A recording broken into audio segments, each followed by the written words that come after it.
بارك الله لنا ولكم في القرآن العظيم ونفعنا وإياكم بالآيات والذكر الحكيم صلى الله على سيدنا ومولانا محمد وعلى آله وأصحابه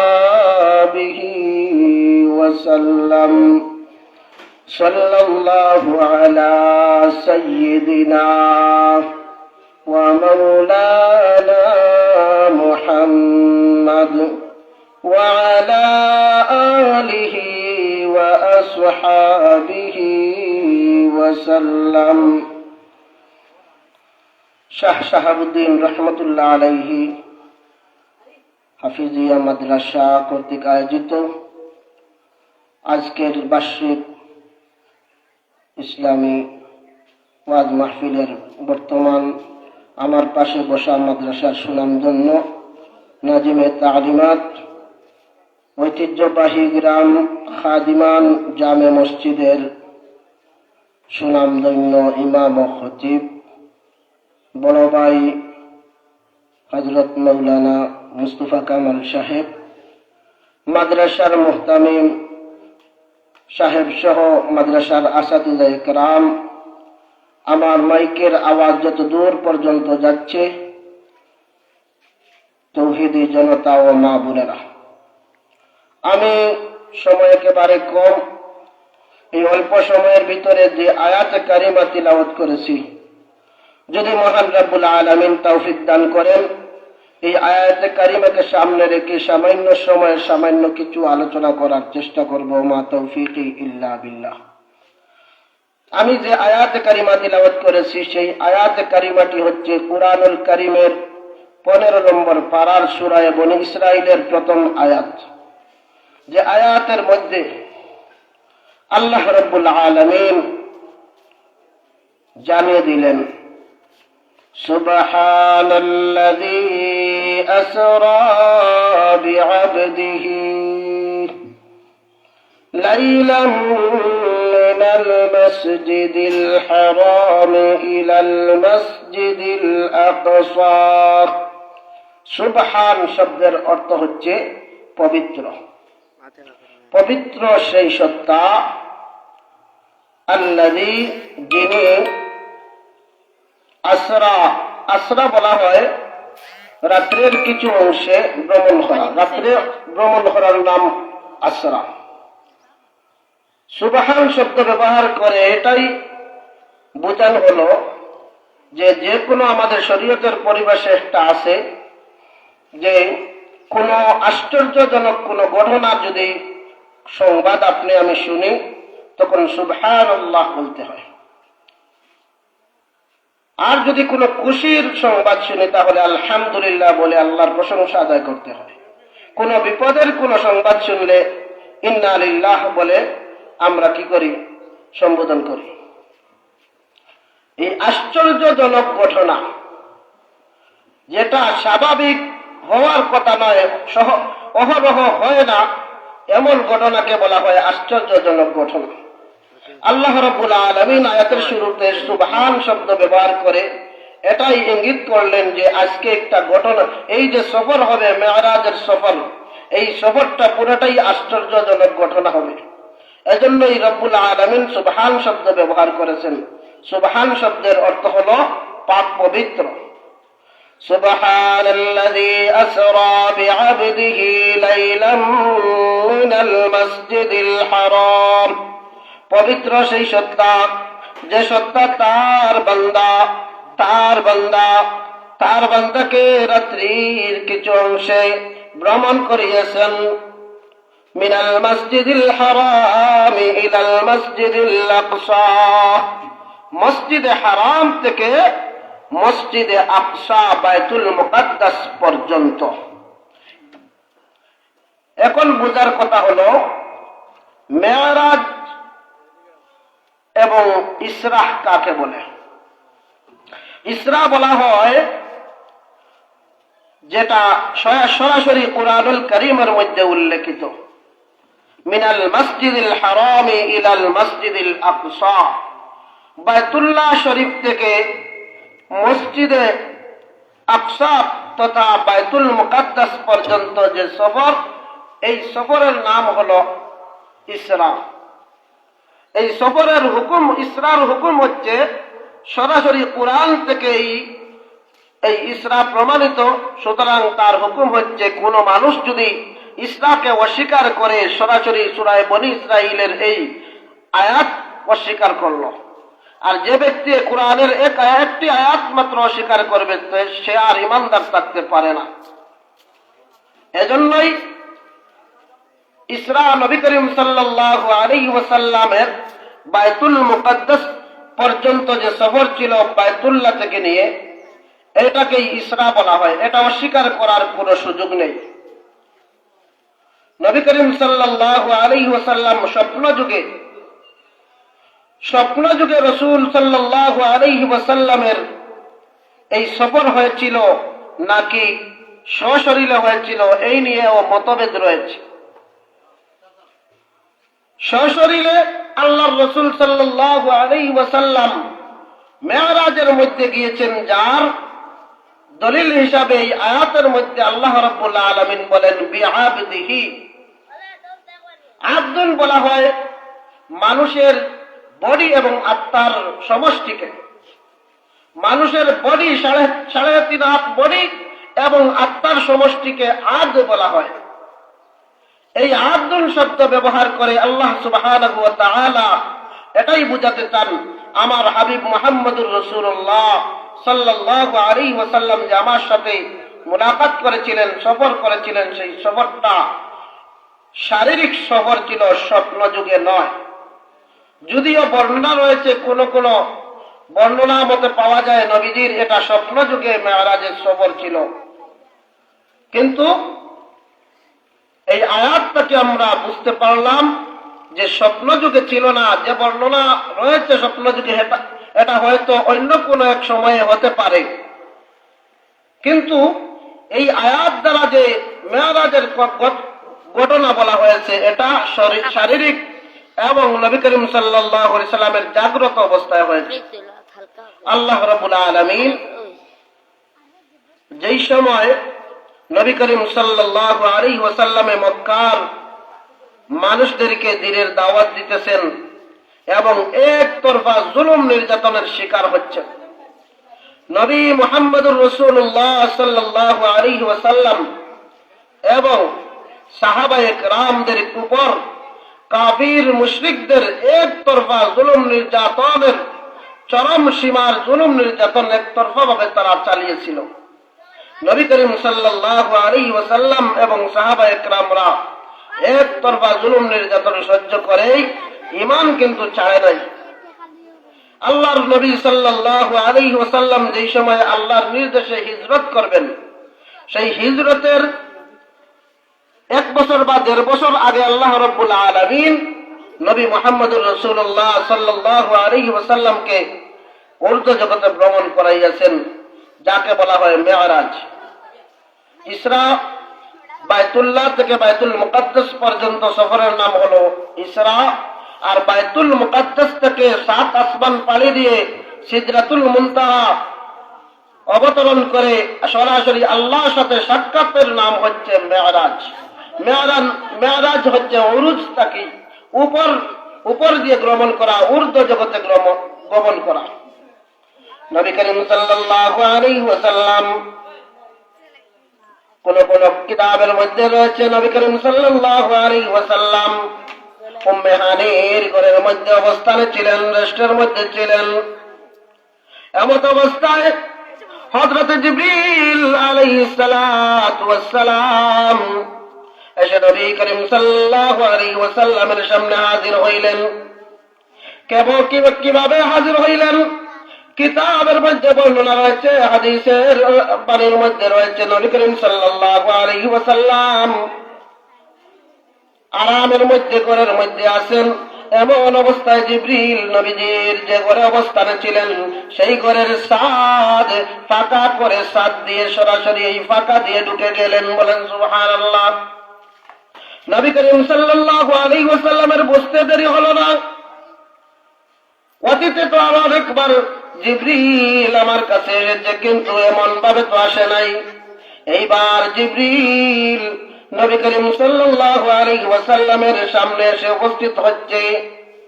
ঘরের ছাদ ফাঁকা করে, ঘরের চাল ফাঁকা করে নবী করিম সাল্লাল্লাহু আলাইহি ওয়াসাল্লামের সামনে জিবরিল আমিন এসে উপস্থিত হয়।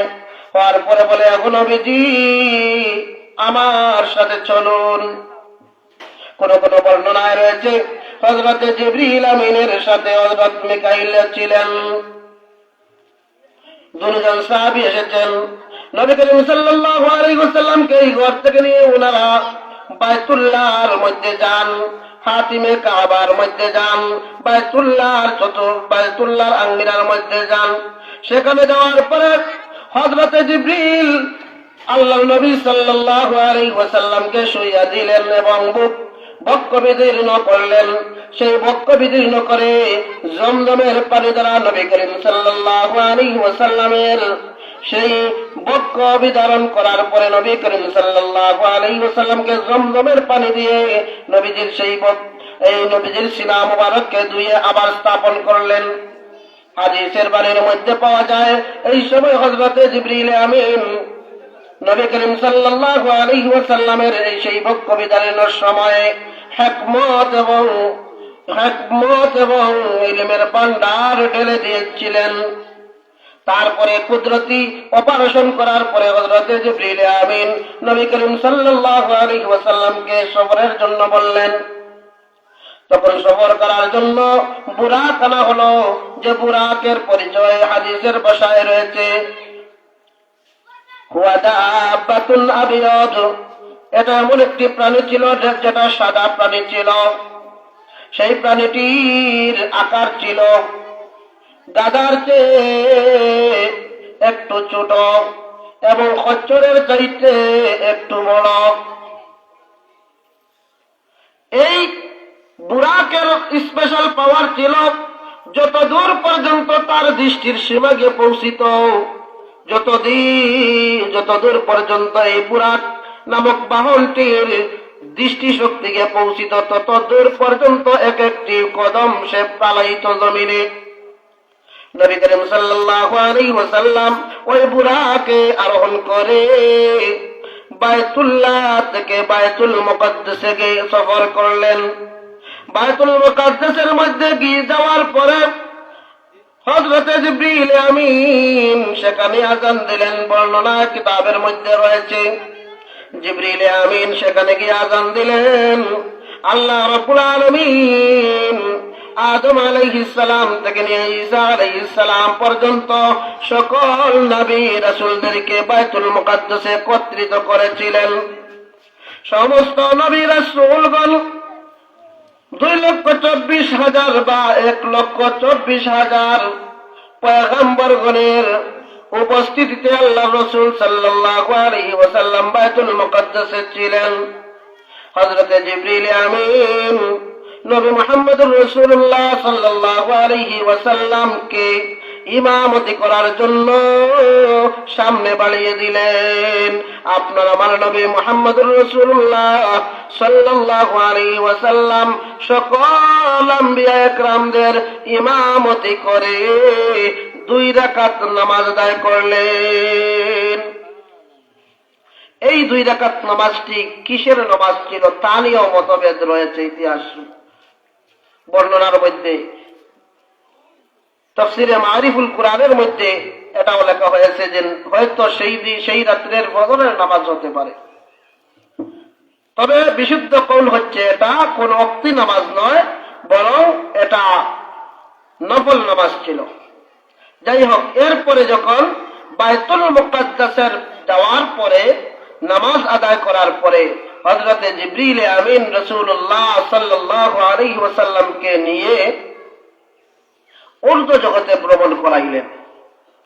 এখন প্রশ্ন হচ্ছে, নবী মুহাম্মদুর রাসূলুল্লাহ সাল্লাল্লাহু আলাইহি ওয়াসাল্লামকে আল্লাহ রাব্বুল আলামিন সরাসরি তার কাছে নেবেন, এটা সরাসরি বায়তুল্লাহ থেকে নিয়ে যেতে পারতেন, কিন্তু বায়তুল্লাহ থেকে সরাসরি ঊর্ধ্ব জগতে ভ্রমণ না করাইয়া বায়তুল মুকদ্দাসে নিয়ে কেন ঊর্ধ্ব জগতে ভ্রমণ করালেন? মুফাসসিরিন একরাম তাফসীরের কিতাবের মধ্যে বিভিন্ন কারণ বলেছেন। এর মধ্য থেকে একটি কারণ আমি আমার তিলাওয়াতকৃত আয়াতের মধ্যে রয়েছে, আল্লাযী বারাকনা হাওলাহু লিনুরিয়াহু মিন আয়াতিনা। আল্লাহ রাব্বুল আলামিন যার চতুর্পাশে যার হাউল, চতুর্দিকে রব্বুল আলামিন তার অগণিত আয়াতগুলো, নিদর্শনাবলীগুলো আল্লাহ রসুলকে দেখানোর জন্য, আল্লাহর নবীকে দেখানোর জন্য, আল্লাহর সৃষ্টি নিদর্শনাবলী নবীদিকে শতককে দেখানোর জন্য তিনি কি করেছেন? বায়তুল্লাহ থেকে বায়তুল মুকদ্দাস পর্যন্ত সফর করাইয়াছিলেন। ইন্নাহু হুয়াস সামিউল বাসীর, নিঃসন্দেহে আল্লাহ রাব্বুল আলামিন সবকিছু দেখেন এবং সবকিছু শুনেন। এই হলো তিলাওয়াতের আয়াতকৃত তিলাওয়াতের তরজমা। নবী করিম সাল্লাল্লাহু আলাইহি ওয়াসাল্লামকে বায়তুল মুকদ্দাসের মধ্যে নিয়ে যাওয়ার আরেকটি কারণ মুফাসসিরিন একরাম বলেন, আল্লাহর নবী সাল্লাল্লাহু আলাইহি ওয়াসাল্লামকে সমগ্র আম্বিয়া একরামের ইমাম বানানোর জন্য আল্লাহ রাব্বুল আলামিন বায়তুল্লাহ শরীফের মধ্যে, বায়তুল্লাহ শরীফ থেকে বায়তুল মুকদ্দাসের মধ্যে নিয়ে গেলেন। সমগ্র আম্বিয়া আলাইহিমুস সালামের ইমাম বানানোর জন্য, নবীকে শ্রেষ্ঠত্ব দেওয়ার জন্য। এজন্য আমাদের নবীর একটা উপাধি রয়েছে, সাইয়্যিদুল আম্বিয়া, ইমামুল আম্বিয়া ওয়ার রাসূল। ইমামুল আম্বিয়া, সমস্ত আম্বিয়া একরামদের ইমাম ছিলেন আপনার আমার নবী মুহাম্মদুর রাসূলুল্লাহ সাল্লাল্লাহু আলাইহি ওয়াসাল্লাম। যাই হোক, এরপরে আল্লাহর নবী সাল্লাল্লাহু আলাইহি ওয়াসাল্লামকে আল্লাহ রাব্বুল আলামিন ঊর্ধ্ব জগতে ভ্রমণ করাইলেন। কি দিয়ে ভ্রমণ করানো হলো? কিতাবের মধ্যে উল্লেখ রয়েছে যে সিঁড়ি, আল্লাহর কুদরতি সিঁড়ির মাধ্যমে সেই সফরটা আল্লাহ রাব্বুল আলামিন করাইলেন কুদরতি ভাবে। এই সিঁড়িটা বোঝানোর জন্য এখন আমরা সহজে বোঝা যায় যে বিভিন্ন বড় বড় বিল্ডিং এর মধ্যে, বড় বড় টাওয়ারের মধ্যে আমরা দেখতে পাই যে এক নিচতলা থেকে নিয়ে 15 নম্বর তলার মধ্যে যেতে আমরা প্রায় বিল্ডিং এর মধ্যে গেলে দেখা যায় কি আছে? লিফটের ব্যবস্থা আছে। যে লিফটের মধ্যে উঠলে পরে যে জায়গার মধ্যে, যে তলার মধ্যে আপনি আমি যাব, সেই নম্বর আপনি যখন পেশ করব, নম্বর পেশ করার সাথে সাথেই এই নির্ধারিত জায়গায় আপনাকে আমাকে লিফটে নিয়ে পৌঁছে দেয়। এটা তো মানুষের তৈরি লিফট। এই মানুষের তৈরি লিফট যদি এরকমের কাজ করতে পারে, সহজভাবে যদি পৌঁছে দিতে পারে, আল্লাহ রাব্বুল আলামিনের কুদরতের সাহায্যে, আল্লাহ রাব্বুল আলামিনের স্পেশাল সেই সিঁড়িটি কেমন হতে পারে? কিতাবের মধ্যে রয়েছে, জমিন থেকে আসমান, প্রথম আসমান পর্যন্ত 500 বছরের রাস্তা। এক একটি আসমান থেকে আরেকটি আসমান পর্যন্ত 500 বছরের রাস্তা। এই 500 বছরের দূরত্ব রাস্তা মুহূর্তের ভিতরে এমন ভাবে পৌঁছাইয়া দেওয়া হলো আল্লাহ রাব্বুল আলামিনের, আল্লাহ রাব্বুল আলামিনের কুদরতি শক্তি দ্বারা। এই লম্বা একটা সফর অল্প সময়ের ভিতরেই সংগঠিত হয়েছে। যখন প্রথম আসমানের মধ্যে হযরত জিবরিল আমিন রাসূলুল্লাহ সাল্লাল্লাহু আলাইহি ওয়াসাল্লামকে নিয়ে গেলেন, গিয়ে প্রথম আসমানের সিকিউরিটি ফেরেশতা নাম ইসমাইল, ওনাকে গিয়ে বললেন আসমানের দরওয়াজা খুলো। উনি প্রশ্ন করলেন, হাদিসের ভাষায় রয়েছে, হাদিস শরীফের মধ্যে রয়েছে, প্রশ্ন করলেন প্রথম আসমানের ফেরেশতা, মান আনতা। এই প্রশ্ন করার ভঙ্গিতে বোঝা যায় উনি আর কখনো জিবরিলকে দেখেন নাই। অথচ হযরতে জিবরিল আল্লাহর নবীর কাছে বা আগেকার নবীদের কাছে কতবার যে এসেছেন, আসতে উনার এই দরজা দিয়ে আসতে হয়েছে, কিন্তু যে বললেন মান আনতা, জিবরিল আমিন বললেন আনা জিবরিল, আমি জিবরিল। তখন হযরত এই ফিরিস্তা, প্রথম আসমানের ফিরিস্তা বললেন সাথে উনি কে? ওমান মাকা, আপনার সাথে যিনি উনি কে? তখন হযরত জিবরিল বললেন উনি হচ্ছেন নবী মুহাম্মদুর রাসূলুল্লাহ সাল্লাল্লাহু আলাইহি ওয়াসাল্লাম। তখন এই আসমানের প্রথম আসমানের ফিরিস্তা, দারওয়ান ফিরিস্তা বললেন উনাকে কি আনার জন্য আপনাকে পাঠানো হয়েছিল? জিবরিল বললেন হ্যাঁ, আমাকে পাঠানো হয়েছে। তখন এই পারমিশনের পরে তখন দরওয়াজা খোলা হলো, প্রথম আসমানে গিয়ে পৌঁছিলেন।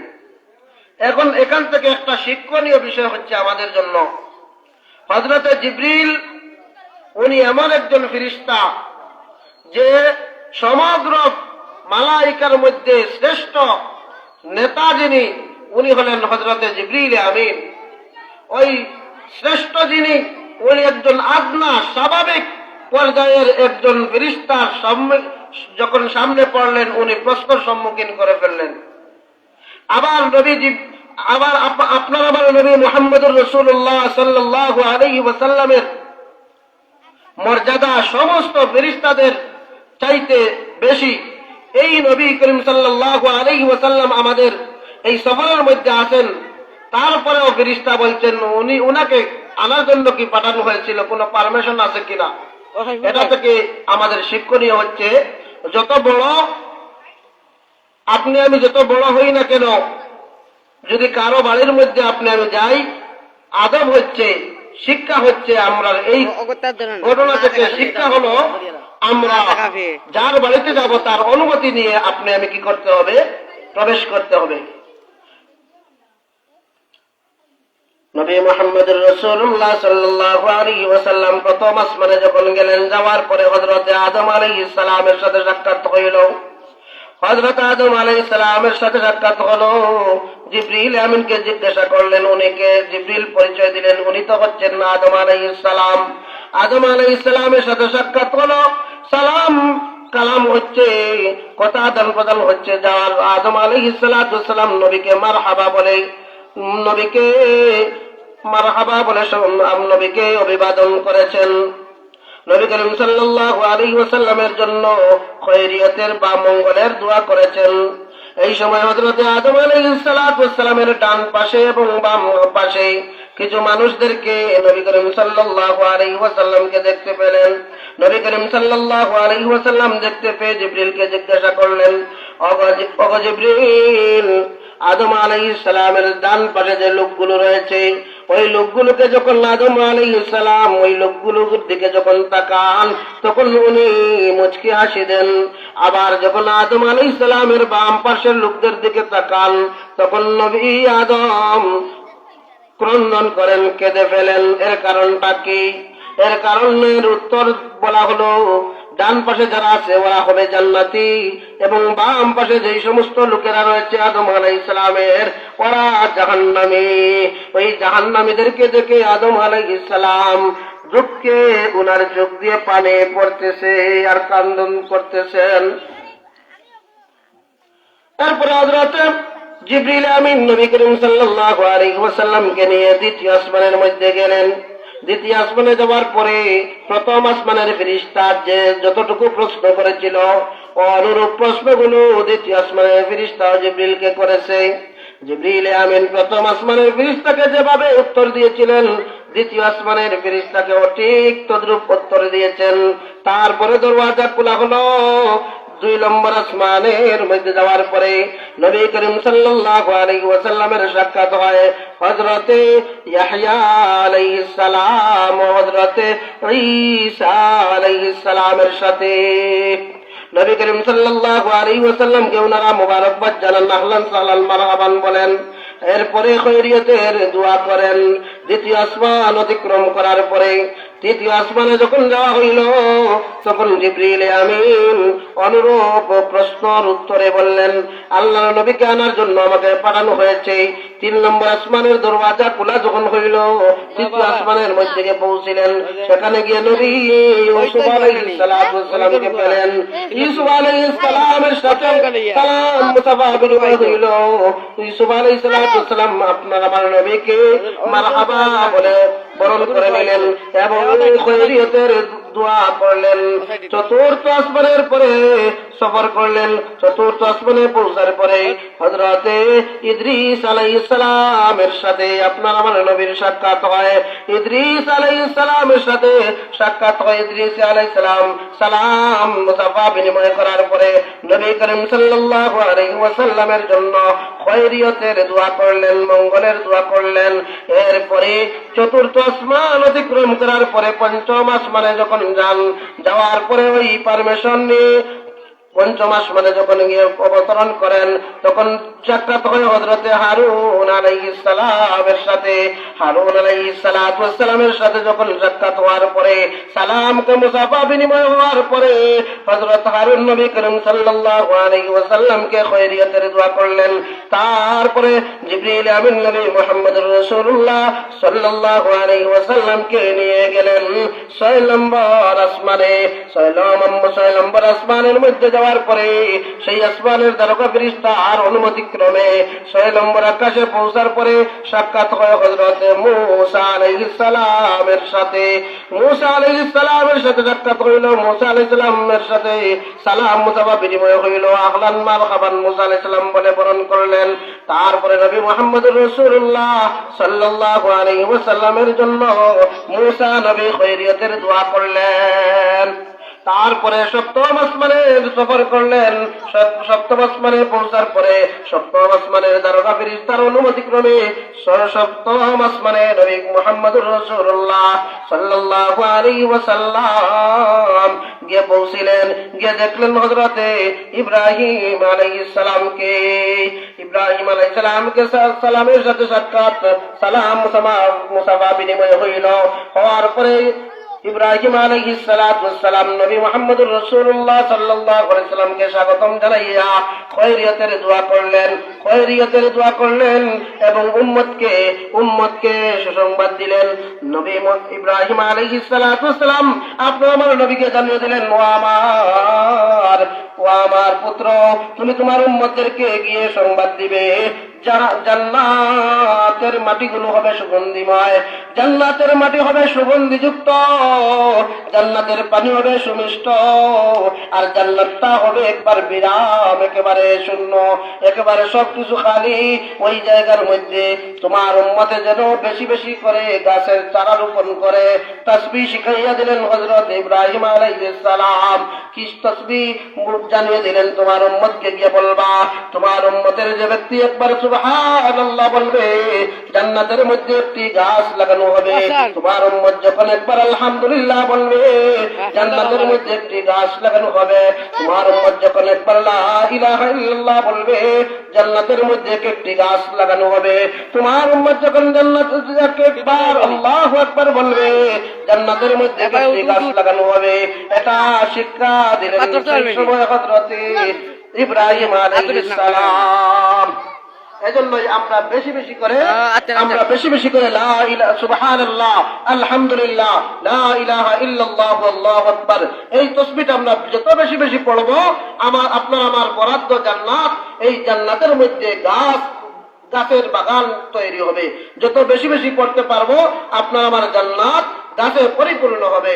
এজন্যই আপনার আমার জন্য আমার আওয়াজ যতদূর পর্যন্ত যাচ্ছে, যারা এই কথাটা শুনতে পাচ্ছেন, বেশি বেশি করে জান্নাতের মধ্যে গাছ লাগান। কি গাছ লাগানোর হাতে রয়েছে লা ইলাহা ইল্লাল্লাহ বলা, সুবহানাল্লাহ বলা, আলহামদুলিল্লাহ বলা, আল্লাহু আকবার বলা। এই 4টা তাসবিহ হযরত ইব্রাহিম নবী মুহাম্মদুর রাসূলুল্লাহ সাল্লাল্লাহু আলাইহি ওয়াসাল্লামকে সুসংবাদ দিয়ে দিলেন।